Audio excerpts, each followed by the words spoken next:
నమస్తే అందరికీ. ఈరోజు మన వీడియోలో హెల్తీగా గోధుమ పిండి చిప్స్ ఎలా చేయడమో చూసేద్దాం. దీనికి ఒక కప్పు గోధుమ పిండి తీసుకోవాలి. ఇందులో ఒక టేబుల్ స్పూన్ ఆయిల్, అలాగే రుచికి సరిపడా ఉప్పును కూడా వేసుకోవాలి.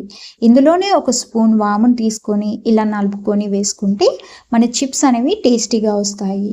ఇప్పుడు వీటన్నిటిని ఒకసారి బాగా కలుపుకొని దీంట్లో కొద్దిగా వాటర్ని యాడ్ చేసుకుంటూ మనం చపాతీ పిండిలాగా కలుపుకోవాలి. ఇప్పుడు కొద్దిగా పిండిని తీసుకుంటూ మనం చపాతీలు ఎలా అయితే చేసుకుంటామో అలా వీటిని కూడా చపాతీలని చేసుకోవాలి. ఇలా చేసుకొని ఇక్కడ మనం కావాల్సిన షేప్లో కూడా కట్ చేసుకోవచ్చు. నేను ఇక్కడ నైఫ్ యూస్ చేసి డైమండ్ షేప్లో కట్ చేస్తున్నాను. ఇక్కడ చూపించిన విధంగా కట్ చేసుకొని వీటిని అన్నింటినీ విడివిడిగా ఒక ప్లేట్లోకి తీసుకోవాలి.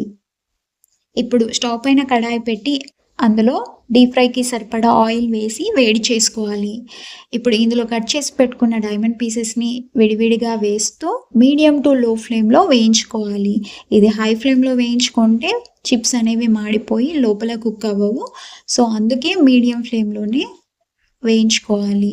ఇలా వేయించుకున్న వాటిని ఇక్కడ నేను చూపిస్తున్న విధంగా కలుపుతూ వేయించుకుంటే మన చిప్స్ అనేవి అన్నీ ఈవెన్ కలర్లో వచ్చేస్తూ ఉంటాయి.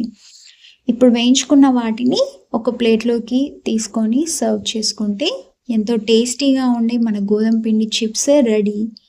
ఇంకెందుకు ఆలస్యం, మీరు కూడా ట్రై చేసి మీకు ఎలా కుదిరిందో నాకు కామెంట్ బాక్స్లో కామెంట్ చేయండి. అలాగే ఇలాంటి మరిన్ని వీడియోస్ కోసం